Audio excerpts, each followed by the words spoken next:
Welcome, everybody, and thank you for coming this morning, or I guess afternoon here on the East Coast. I'm going to give you a little bit of time to let some people come in from Facebook. Although Christian's here from California, so we're good to go on Facebook as well. I'm very pleased today to have with us Representative Jim Himes of Connecticut, who is the ranking member on the House Intelligence Committee. And ranking member means that he is the top member of the opposition party. So in this case, the top Democrat on the House Intelligence Committee. And it seemed like a very good day to talk to Representative Himes, in part because while our minds are everywhere from, Iran to Ecuador to Venezuela to whatever on earth is happening between the United States and the European Union. In fact, there's an awful lot going on at home as well. And it seemed like Representative Himes would be a great person to stitch those two things together for us. So welcome, Representative. And how are you doing up there? I'm hanging in there. It's been quite the roller coaster. Never a dull moment in the Congress of the United States. Is there just out of curiosity, before we get into what all of this means for those of us on the ground, is there a different feel to the Hill now after the military strikes on Iran than there was a week ago? Yeah, I think there is. There's an apprehension. There's real concern, right? I mean, when you've already lost 6 precious lives, and when you're aware that, probably thousands of civilians are being killed, there is a seriousness to that realization that maybe isn't quite as intense when you're talking about trade policy or tax policy. And I will tell you that there's an overlay. While the Republicans are putting on a brave face, they understand better than anybody else that this president came to power promising no more wars in the Middle East and lower costs. And that, in fact, what people are seeing are more wars in the Middle East and higher cost. And that, of course, builds on the sentiment that changed after November when the Republicans got their clocks cleaned. And so I'll tell you, you see a little bit of fear in the eyes of the majority party in the House of Representatives.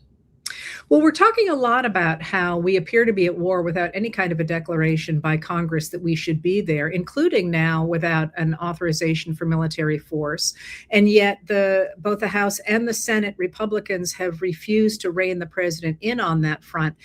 That's of huge concern to me, simply because of the constitutional reasons for why the American representatives were supposed to be deciding about war. But one of the things you've made a big deal about is why that matters to ordinary Americans who may not care that much about who decides to go to war. What does that say about what's happening to those of us who are just trying to live our daily lives? Yeah, that's really the critical question. If you're in my business, every 2 years, you swear to support and defend the Constitution, which at the end of the day is a fairly dry legal document, and it is a legal document. And already people's eyes begin to glaze over. But all legal documents, and certainly the Constitution, are there for good practical reasons.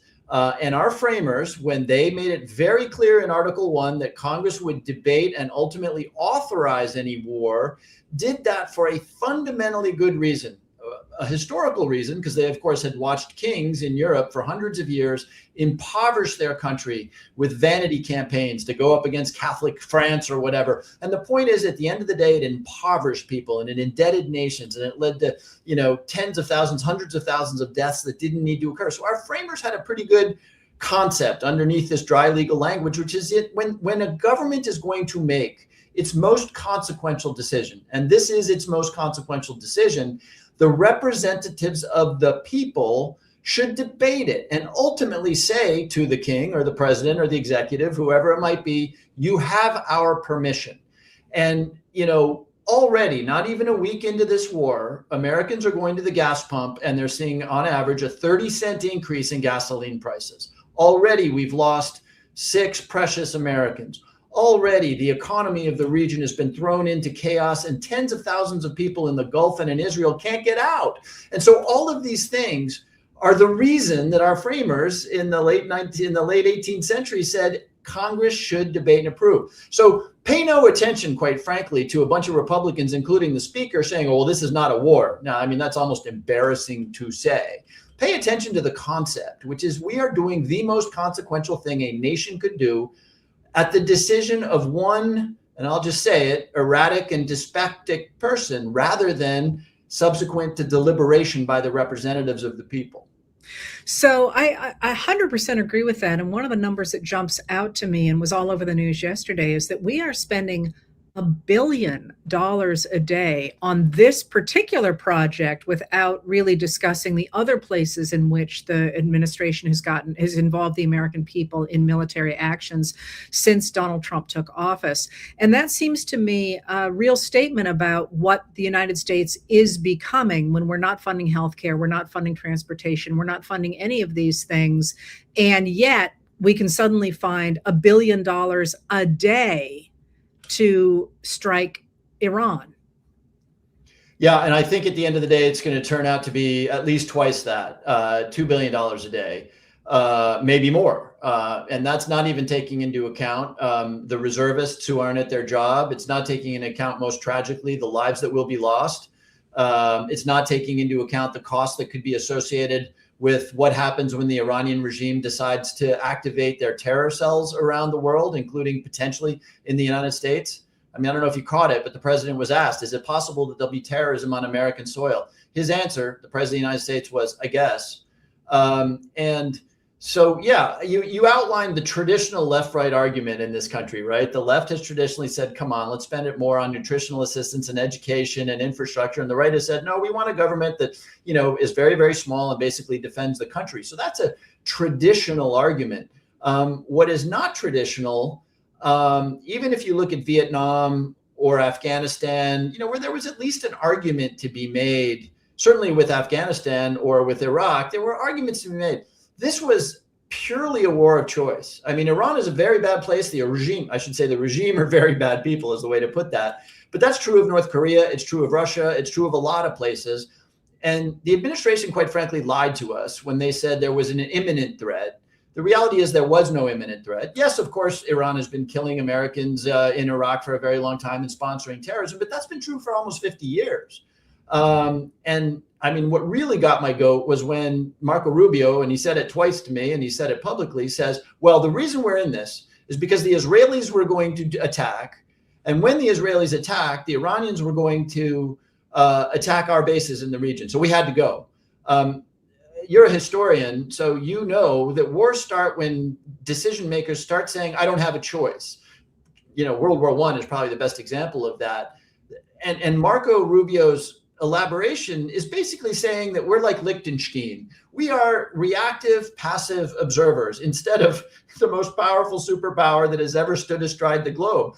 You know, apparently we're incapable of saying to the Israelis, over whom we have some leverage, guys, you know, hey, cool your jets, or saying to the Iranians, if the Israelis go in and you attack us, it's the apocalypse for you. So anyway, the whole lead up to this was pretty mendacious and deceptive.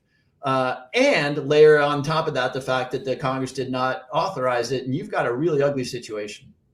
Well, let's play that one out a little bit. And let me start with the question that is coming up, especially on the American right, the anti-Semitism that has come out of the idea that Israel dragged the United States into war, has me really very frightened. Is that something that that you want to talk about at all, where that could be going? Well, you know, I'll tell you, that was probably the first thing I thought when I heard Marco Rubio elaborate the argument that this is basically driven by Israeli decisions, which is embarrassing for the United States to say because it's not true. Or even if it were true, if Netanyahu had told the president, I'm going in to Iran, you know, the president might have pushed back. But yes, to your point, that was probably the first thing I thought. Why? We already have an environment of simmering anti-Semitism. And to be fair, it's on the left and the right. But the point is it's growing. It's growing and it's disgusting. And it's making an awful lot of my Jewish constituents and Jewish Americans really afraid. And when I heard Marco Rubio say Israel was going, that plays into the worst stereotypes of the anti-Semites, that we're really being dragged around by Israel. So yes, you put your finger on it. When I heard that, I thought, oh my gosh, that is fuel on the anti-Semitism fire. So then, which again, there's plenty we could say there. But one of the things that has jumped out to me really since the administration's attacks on Venezuela and the removal of Maduro and his wife, while leaving in place the regime and now seemingly to cooperate with that regime based on the idea that the United States is handling the sale of their oil. Since then, we've gotten repeated and escalating demands on the part of the president, essentially to control parts of the world that he seems to think are important. Iran, now we're doing something in Ecuador. He said last night that he had to be the person to choose or to have influence on the choice of a new leader of Iran, that he made noises about going into Cuba. I'm looking at this and the use of the American military and the treasure of the American people, their lives as well as their money, put at his hands, and seeing a complete change in the United States of America's relationship to the rest of the world, and also to what that means to us at home when we start deciding that we are in fact going to become an imperial power while letting things at home fall apart. Is this something that is being discussed on Capitol Hill? Is this something the Intelligence Committee talks about? Or is this just a historian looking forward and saying, whoa, things are real different this week than they were a month ago? Yeah. So much to unpack there. I mean, let me start with the easiest question. This is being talked about in the half of this House and the Senate that are Democratic because we're allowed to talk about it, right? The Republicans aren't. The Republicans are not allowed to not just to go against the president's wishes, but to criticize him.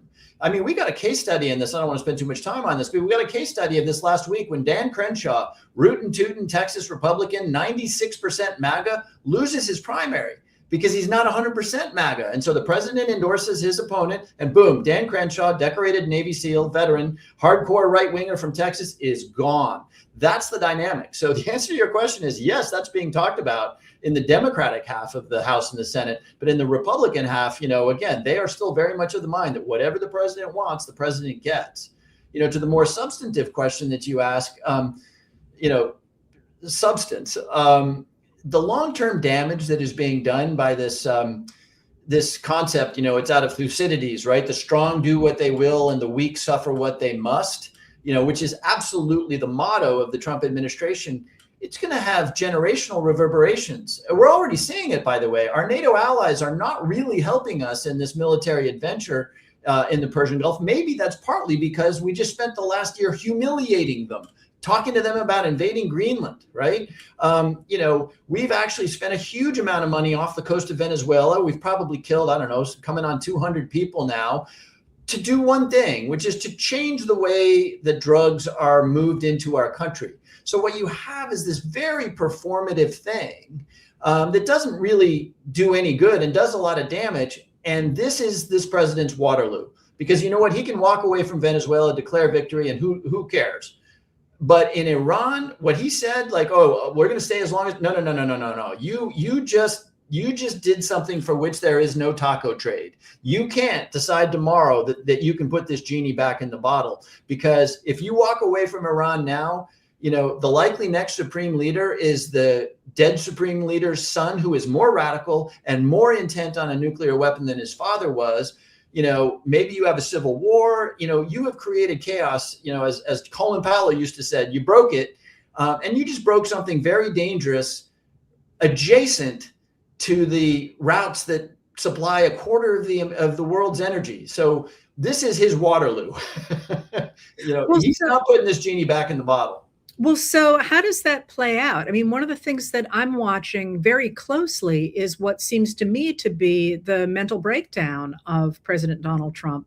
And I keep looking at this, I guess, as a historian, but also as a human being, and thinking, this is escalating every day. And the idea that the Republicans are just going along with this, thinking somehow somebody's going to save them from the inevitable crash, I can't even wrap my head around it. Where is this going to go?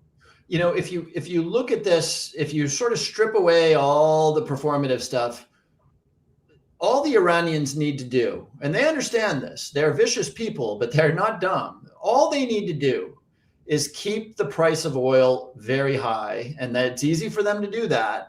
Create chaos in the region, maybe activate terrorist cells. They know that the West's ability to sustain that for a long period of time is pretty close to zero. The US, all they need to do, and now I don't have anything to say at the end of those words because the president hasn't articulated that. On the one hand, if you want to change Iran, you better be thinking regime change. And I mean, it hurts me to say those words because the only way you're going to affect regime change is with a hell of a lot of troops on the ground. And now you have a hell of a lot of troops dying. If you don't do regime change, what you've done is, and I think this is the most likely scenario, that at some point Trump realizes that he's toast, that gas is really expensive, and he just says, hey, we sunk their Navy, yay, declare victory and leave. Now what you have is you have a wounded animal. You have potentially a country that is triply committed to securing a nuclear weapon because they know that that's the only thing that will prevent what just happened from happening again. So again, there are no easy outs of this thing. And as you know, Heather, our problem in the region has always been that nobody has ever had a good answer to the question of how does this end? Is there anything that ordinary Americans can do to weigh in on what's happening, or is there something you would like to leave us with before you go back up to the office? Yeah. Look, we're in this thing. And so, we could spend a lot of time crying about the spilt milk of no congressional authorization. And it is up to the American people. And I would have thought that we might have done this after Afghanistan and Iraq, but it's up to the American people to finally decide whether they like this idea that presidents can act militarily without the deliberation of their representatives. It's up to the American people to express themselves. The culture war stuff, when we're arguing about, transgender women on cisgender women's sports teams, the reality is that impinges a fairly small percentage. There's values involved, but it impinges on a very small percentage of Americans' lives in a direct way.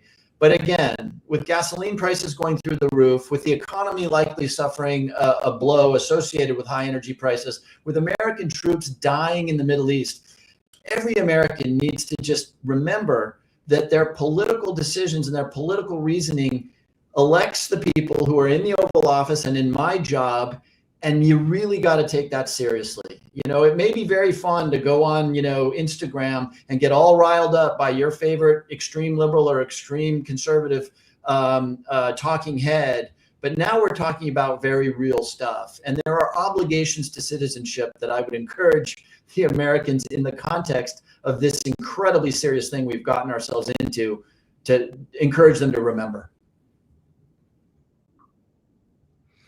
Thank you very much. I do think it is interesting that on the 250th anniversary of the Declaration of Independence, we appear to be living the conditions that led to it. I hope it turns out in a similar way.